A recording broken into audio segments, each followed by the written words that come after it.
you very much. Sue, thank you very much for this outfit again, once again. And then, of course, we have Iramba. She is co-founder of Biophiles and Vibes. Biophiles and Vibes. Welcome. Thank you. Did you guys plan the black? No, we didn't. We're in sync. We're in sync. Guys, how's it going? Everything okay? It's a good morning, and it's a lovely day. Indeed, it is a lovely day. It's raining, one of my favorite. So they say that reading is to the mind what exercise is to the body, isn't it? And so let's talk about reading as a culture, reading as a lifestyle. First of all, I'd like to know personally what your favorite books are. Let's start with Iramba. What's your favorite book so far? This is a hard one, but I think so far my favorite books would be Open Water by Caleb Azuma Nelson. He has a new one coming somewhere. That's interesting. Yes, he's British. Right. Yeah, so we have authors from that doing well now. And another favorite of mine would be How We Heal. That's what I'm currently reading. How We Heal. Yes, by Alex L. Nice. So yeah.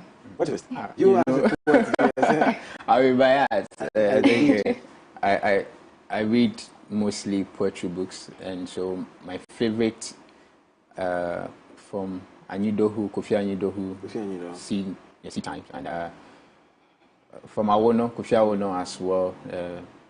I think there was a publication by the African Writers Series, The Promise of Hope by Kofi Awono. So, yeah, on the poetry aspect, these are my favorite, and on the novel and the short stories, I think the Kupanan's stories are my favorite. But what are you reading currently?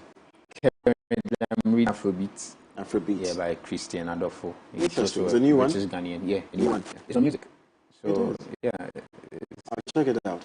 So there's an e-copy, there's a short version. Yeah, there's a copy. There is the audio book as well. Right. Yeah, sure. And remember, you're currently reading what? How We Heal. How We Heal. Yeah. Okay, what's that?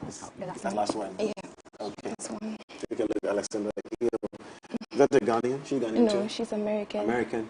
Okay. So, but what's your favorite genre of books? I like self-help books a lot. I find myself reading a lot of self-help books because I doubt I will have time to read novels and fiction. What's your favorite genre? Memoirs. Memoirs? Yeah. Interesting. Interesting. James? Poetry. Goes without saying. But when did you develop the culture of reading? So originally from childhood, but life happened and then I stopped reading for a while. But I started actively reading again in 2021. 2021, just 2 years ago. Yeah, 2 years ago. 2 years ago. Yeah. Okay. But where did the love start from? Was it because, because we all put in kindergarten, we all learn the ABCs, and then growing up, you get to primary school and start learning the social studies, integrated science, which is not reading intensive. I think where anybody could develop a love for reading will start from in high school, where if you're studying literature, then you're forced to read something. If anybody read literature in high school, what books did you guys read? I remember I read Silas Mana. When you guys read Silas Mana, I read Silas Mana, The Government Inspector. I did No Sweetness, yeah, I'm Okay, I did Grief Child. Well, different generations. Yeah. So, where did yours stem from? I think I had a lot of time and I wasn't doing much. And on social media, it's just chaos everywhere on Twitter. So I'm like, let me find something to do, like a hobby. And some of my friends were reading, so I asked them to recommend some books to me, and that's where it started. That's where it started. It was just 2021. You said 2021, and then it took off. Yeah. James, you? Well, I was telling about how my dad used to buy citizenship books, mathematics, and all that. So we were more on the academic reading, not the body of work as in literature aspect. So as you rightly said, it's when you get to senior high school that everything. But I was a debater way back senior high school. So, debate, you have to research, you have to read, you have to get your sources and all that. And so it all started from that point. And I think I came across a poem, and it was so interesting to me, The Master Brewer, interesting, which was part of the literature books that we were reading with vaccine. There was a poem in one of the books, and when I saw that poem, the whole book, You fell in love with it. became so lovely to me, and I started. So my aspect of reading a body of work with regards to novels, poetry, and started from senior high school. But the culture of reading, way back in kindergarten, where A for apple, those things. So yeah. Have you guys ever read a book and felt like it was a total waste of time? Have you ever? Yes. You have? Yes. Okay. Was it not to discourage anybody? I don't think I want to mention the name of the book, but the countless times. How did it come to you, and why did you think it was a waste of time? So on Instagram, there's a reading community called Bookstagram. Indeed? Really? Yes, there is. Okay. And so people talk about books, and then you read reviews, and like people hype books. So I'm like, okay, people say this book is good. Let me read the book based on the hype. So I go into the book and I realize, no, this is. How many chapters into it? What was it a novel? Yeah, it was a collection of short stories. Okay. I was like 70% through with the book, but I had to stop because I stayed on that book for close to 3 weeks, and that's a long time to be on a book for me. What makes a book interesting? Is it the writing? Is it how it is worded? Is it the structure? Or is it the content? What makes a book interesting? I think it depends on when you pick the book. Because sometimes you pick a good book at the wrong time. But I also think it depends on what your interests are.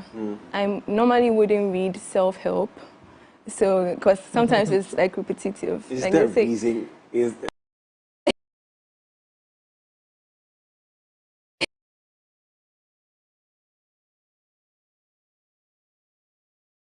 But I mean, it's a good point you've raised. My best friend feels the same way. So he says, I will never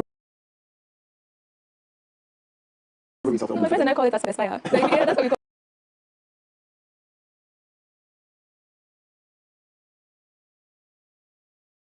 self-help books. There's not a dictionary out there. I need to explain life for myself. Yeah, But making me feel like that's when I was reading. have you read How to Influence and Influence People? Dale Carnegie. You haven't read? I haven't read it, no. My goodness. We have to. Atomic Habits. Atomic Habits. Self-help books. Atomic Habits you've read. Ego is the Enemy. But I mean, these are new books. Yeah, but with me, back to your question, what makes a book interesting? With me, diction and language structure makes a book interesting to me, and that's the main reason why I love African literature, because the language speaks in the direct understanding I have. They construct words. An example, I was reading this book, I Will Marry When I Want. That's by Ngugi wa Thiong'o. And I came I came across this phrase. A man brags about his penis, however small. And it captured me. Yeah, so if I'm reading my next book, I'm looking for a phrase, a sentence that speaks. It's a good thing that you brought this up. I remember, I played a role. We acted on stage with Ngugi wa Thiong'o's The Black Hermit. I don't know if you heard about The Black Hermit. He has a book called The Black Hermit. We put it into a play and staged it in school. So it's good that you brought that up. A man will brag about his penis no matter how small. What other phrases have you seen in the book that has stayed with you till now? Remember? This is a hard one. This is a hard one, eh? I think the most recent one would be from Tomorrow I Become a Woman. It says, love is for those that are finished eating. See why we have to love it. Love is for those who are finished eating. Yes. Do you believe it? Well, I think so, to some extent. A friend of mine said to me that when he's reading, what he does is that he questions everything he reads. It's not because, for instance, How We Heal by Alexander Steele, if he picks the book and he's reading it, he's not reading it, especially when they are self-help books.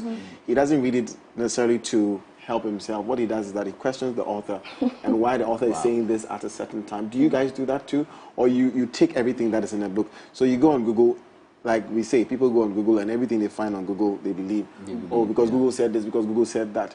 Is it the same for you when you're reading a book because someone has written it, you believe that this is the way to go? Or do you question what's in there? I think it depends on the type of book, especially because I love memoirs. So when I'm reading memoirs, I try not to be too critical. You can't be critical with memoirs. Because it's someone's life. Yeah. So I don't question things too much. But if it's self-help, I mean, like, then you can yes, say, okay, and then, yes, exactly. Like work out 2 times a day, or, you know. Yeah, but if it's a body of fiction, but based on true events, and then I start to question things if it's not the same as what I know it's supposed to be. So. Okay, do you think sometimes, like they say clickbait online, do you think some books are, what word should I use since it's not clicking? Yes. Pick baits, because they want you to pick it up. What are some of the fanciest titles? Let me talk to James. What are some of the fanciest titles you've seen on a book that you realize that, nah, this one, the titles is deceptive? I think, for instance, when I saw How to Win Friends and Influence People, I'm like, okay, this is one of those things, how to win friends and influence people. Who can tell you how to win friends and influence people? I thought it was a bait until I read about 2 chapters. It's not. This is exactly matching with the title. Yeah, recently we did one. Amber had an event. They were discussing a book, Wife of the Gods. Yeah.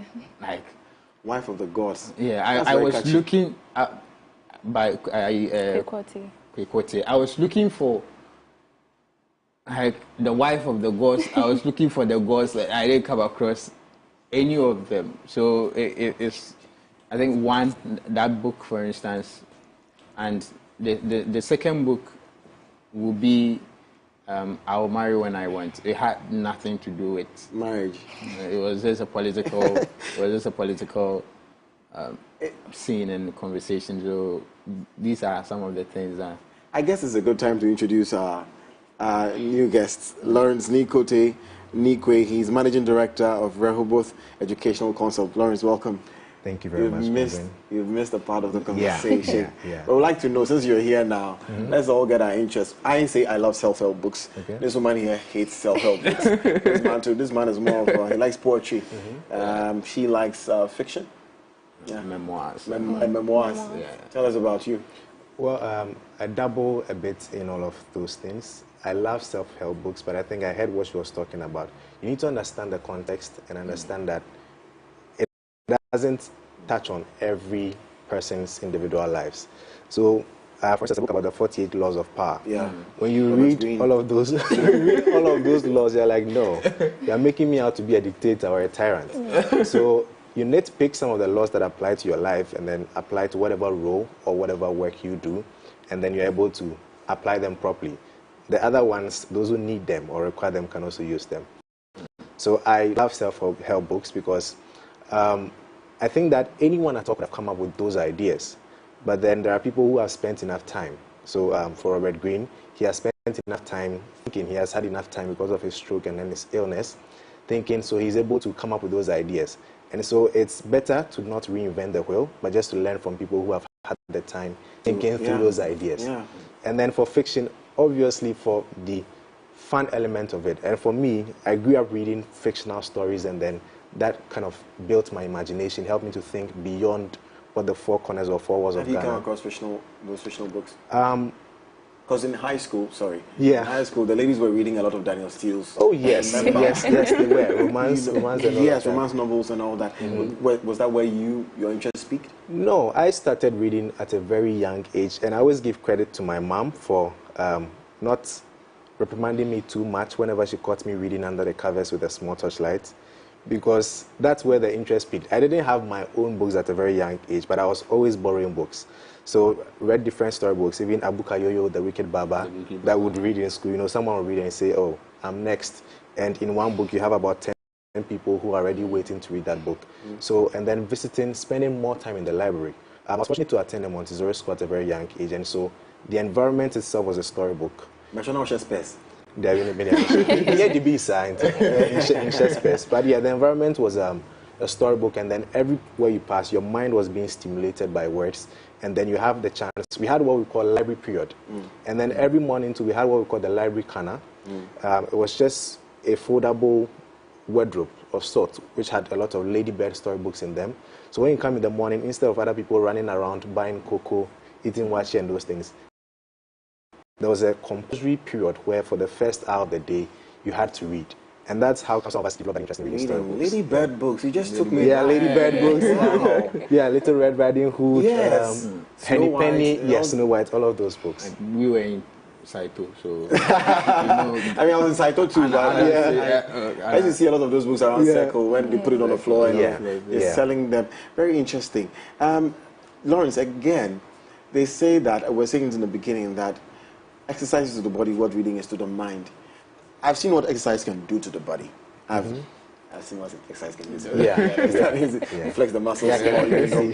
I'm wondering, I've heard, growing up with you, read it, you have to read. I was a literature student, but I didn't like reading. I had to read because it was for academic work. You have to write exams at the end of the day. What exactly does reading do to the mind? And maybe this will be personal or individual experiences. What has reading done to your mind that you would encourage anybody at all to take that habit? Remember? Okay, I would say that reading, it broadens your horizon and it makes you more empathetic. For me, a lot of fiction, so I see the world through another person's eyes.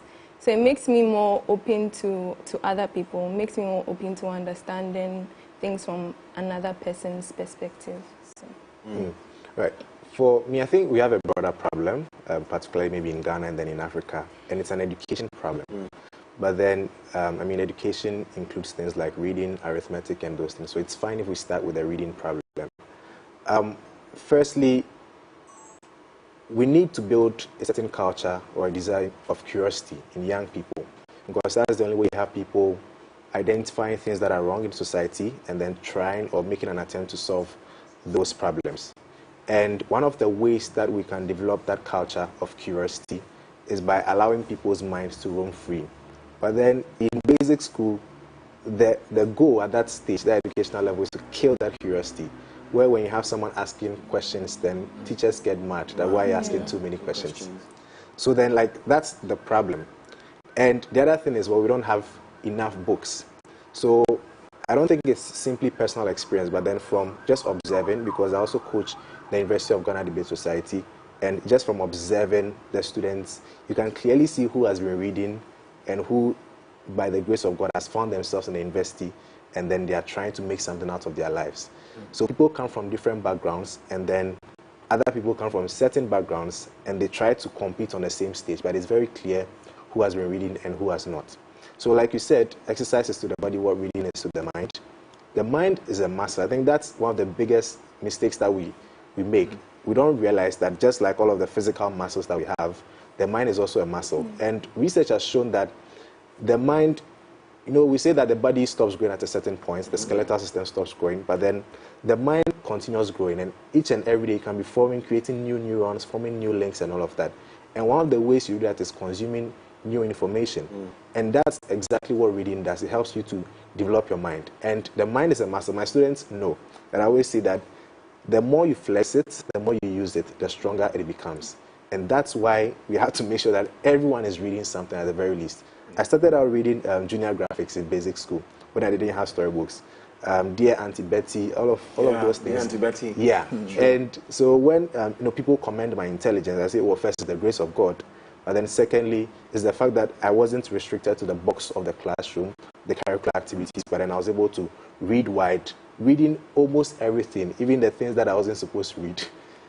So the mind was just growing and then going all over. Unfortunately, by the grace of God, I didn't implement the things I was not supposed to read. So. Interesting, Lawrence. I mean, we're well spoken, I must say. So thank you. I agree with you. And on that note, I'd like to say a big good morning to Antonio Demasino. Yeah. Good morning to you if you're doing the watching. Good morning. We have something to talk about.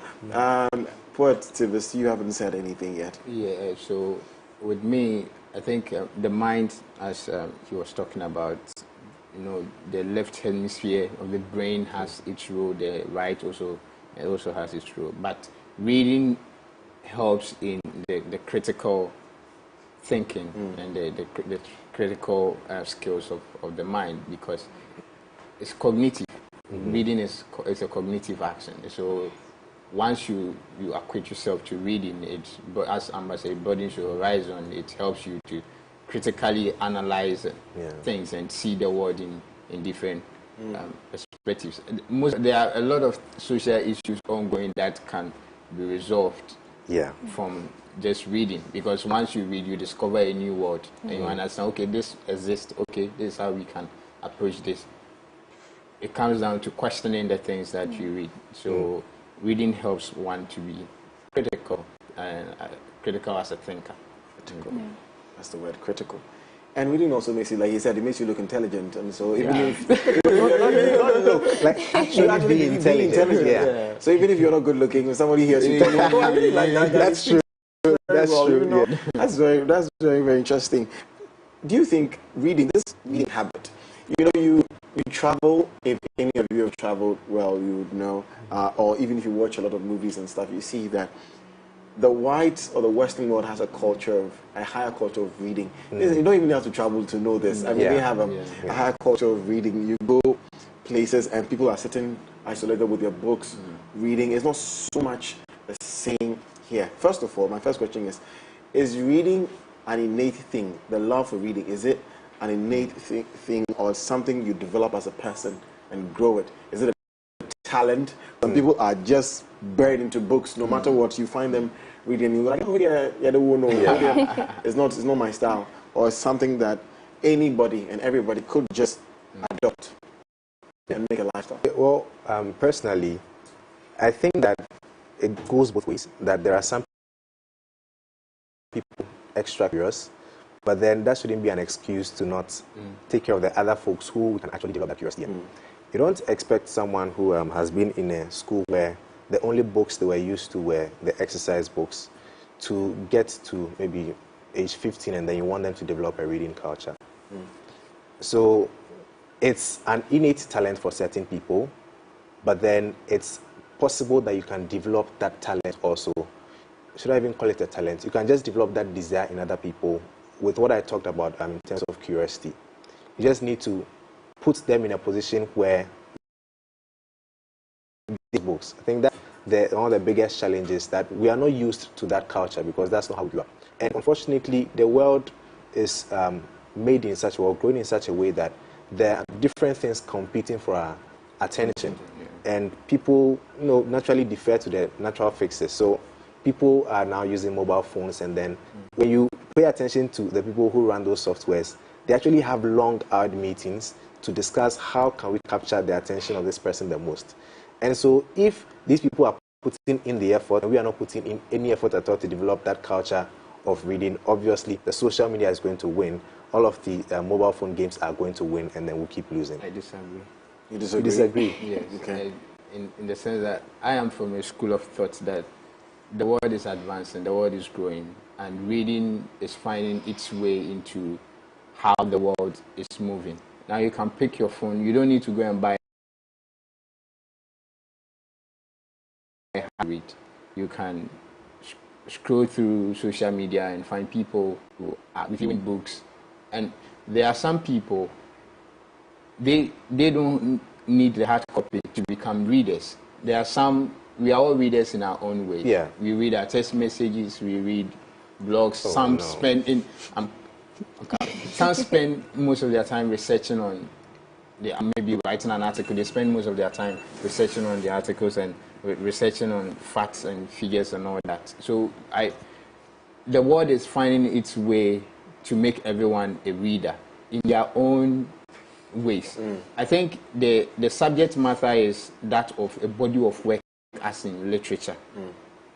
That's that aspect that we are losing as people in Ghana, because people will spend most of their time to read their science notes to pass their exams and move away, than to have enough time to read a collection called poetry. Because as he said, the things on our scale of preference, they've assumed as we don't even have enough time to read.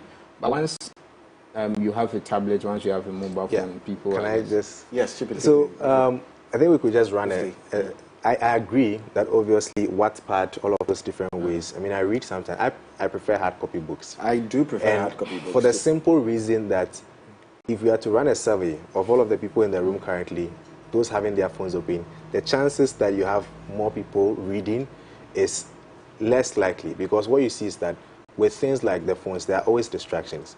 So I agree that's a source of reading, and definitely if you're using your phone for reading, I generally agree that we should be reading more. So that's definitely a good thing. But then these things come with distractions, and they are wired in such a way that your notifications will be coming from TikTok, from WhatsApp, from Facebook, everywhere. And I don't think Facebook's goal is to get you to read a storybook or to read a self-help book. Wow. So we can read digitally, that's great. But then I think the chances of having someone focused, absorbing what they are really learning is more likely in a hard copy book where there are no distractions. And to add to that, you probably won't spend extra money buying, like you said, a Wattpad or having your own Kindle and trying to read just for reading. You want everything on your phone. And that's where the distractions come in, like you said. Those things will come in, and it will sway you. So I guess perhaps we are still saying that we should hold on to the culture of hardcovers than ebooks. But I know James is not happy with it.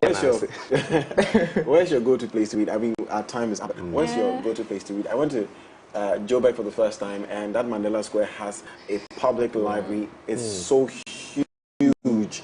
Open to any and everybody. You don't need an ID card. Like, it's so beautiful. The space is just amazing. I don't know if we'll talk about libraries and stuff some other time here in Ghana, but where is your go-to place to read? For me, it's in my room. Your room, eh? Yeah. Lock the door, just turn on some soft music and... Charlie. If I read about 5 pages now, I'll sleep. I don't know, is it just me? So I think you can develop a culture. You can put books. So I have books at home. I have books everywhere. Yeah. So the kitchen, I have a book. Reading one book. At the washroom, there's a book there. On the dining table, there's a book there. Bedroom, book there. Like even the door to the washroom, there is a book there. So wherever I sit, I know what to pick. So I think that's and if you find reading as someone's lifestyle is a tour de force, like it takes a whole lot. It takes a whole lot of skills to get to that level. That okay, I'm a reader. You wake up. I dedicate 2 hours of my sleeping time to read. That's before I go back to bed. We dedicate it to working out. What's your go-to place to read? Typically my room, but I share in your concerns. I think James is not doing himself such a good service here, because we have public spaces to read, like the Ian Nancy Library. I'm a card holder, but the Ian Nancy Library, and so that's one of my spaces. But Ian Nancy, Yeah, but they have books. They have books in their working space. Or you can take your book there and read too. Yeah, right? You can bring your book to Ian Nancy to read. We have the physical library space where we have books in our shelves, and we have we've partnered with World Reader, so we have an iHub where we have soft copies of books for people to read. So if you are just trying to escape, we know where to. Exactly. That's the word. So Ian Nancy is at East Legon. We have 2 branches. One at East Legon on the Kutonu Street, and we have one at the Accra Central. So even the mayor has a library. Wow. Interesting. So that's the place I usually frequent, and so that's the word, escape. So if you're going to be caught up in your room and then you'd end up sleeping, you just alternate your environments. And fortunately for me, I get to work remotely, and so I'm always moving about. When you see that one space is trying to make you feel too comfortable, you move to another place. And I always have at least 2 books in my bag. And then obviously an unlimited supply on my phone, thanks to Interesting. And how do you kill this sleeping thing? How do you kill it? Is it what you said, by being mobile, by being? That's one of it. But I usually don't sleep when I'm reading fictional books. It's the self-help and then those other books. But fictional, if you're reading a good book, you will make it sleep. It's true. The self-help books. That's why I should reduce my self-help books. And anyways, you are the founder of Bibliophiles and Vibes. Bibliophiles and Vibes. What is that? So it's a book club, Okay. bookish community where we meet once every quarter to discuss the books we've read with our community. Once every quarter? Yeah. That's interesting. And how does anyone join? So when we choose the book to read, we open the link for people to register and join. And then, Okay. yeah. And do you have to purchase hard copies or it's usually soft copies? Yeah, so depending on what works for you. Okay. So you purchase the hard copy or find a soft copy. How do I join Bibliophiles and Vibes? So we are on Instagram, bibliophiles.vibes. So you can follow us and then keep updated with the Send a things. message and say, I want to be a part. Yes, sure. Beautiful. Is it free? Yes, it's free. Free to Nice. join. Well done. Thank you. Portivist. Yeah. Yeah, Nancy, I need a card. I need to come around. I'll drop one this week for you. Yeah. So And yeah, I'll get in Nancy, touch all with you you. need to do is to just sign up as a member of the library. 1 year. Yeah. You walk in. You can. The same card gives you access to all the branches. So for a year, 365, you walk in, come and read. You also have the opportunity to join our creative workshops and our creative writing series. We have a festival by the fireside. You also have that opportunity to be a part. So, Yanansi is a whole lot. Yeah. Nice. Are you on social media too? Yeah, we are on social media at E-Anansi. We are the only E-Anansi in Ghana, so it's E-Anansi. Yeah, you can find us anywhere. And finally, Lawrence, Rehoboth Educational Consult. Yes. So what we do is, that's something I co-founded with my mom. She's also an educationist, and I guess that's how I found my way in there. What we do is we train teachers, and then we also train young people to read by the age of 4. So we've published about 3 books to help people, young children, to be able to read. And then we teach teachers, using the Montessori phonics, how to help students to develop that culture of reading. That's essentially what we do. So anyone who is having a challenge with their child reading, for that I'm very confident my mom can solve that problem for you. Yeah. The other thing that I want to add, maybe as final thoughts, is that I think that there are enough books in Ghana to reach each and every child. And it's just a matter of circulation. For instance, people have books in their homes that they don't read. And there are great people doing well for the reading culture, like herself, like what they are doing with Ianansi. There's also one of my favorite NGOs, the Literacy Impact Project. And what they do is they just gather books, go into the hinterlands, go into places where people don't even know what a library is, and then they teach them to read, spend some time with them. And I think that this, me reaching out to say that if you have any books that you are not using, someone needs them somewhere. And that book is going to be the determinant between them remaining in the village and then them becoming someone great. You look at the story of the boy who harnessed the wind. That's that book, or being able to learn about how to put up those windmills and turbines, that's what changed his life. So a book is someone's future that you are keeping under your bed. So maybe you should look for things like Literacy Impact Project, look for Ianansi, look for what she's doing, and then we can be able to impact people's lives greatly. Gentlemen and lady, thank you so much. I wish this conversation could continue because I'm enjoying it, but time is up. We'll definitely have this conversation again, an extensive one. Okay. Thank you so much. Thank you very much. Well, that's it for Lifestyle Daily. I hope you grab a book today and read. Up next, we have Travel Tuesday. Stay tuned.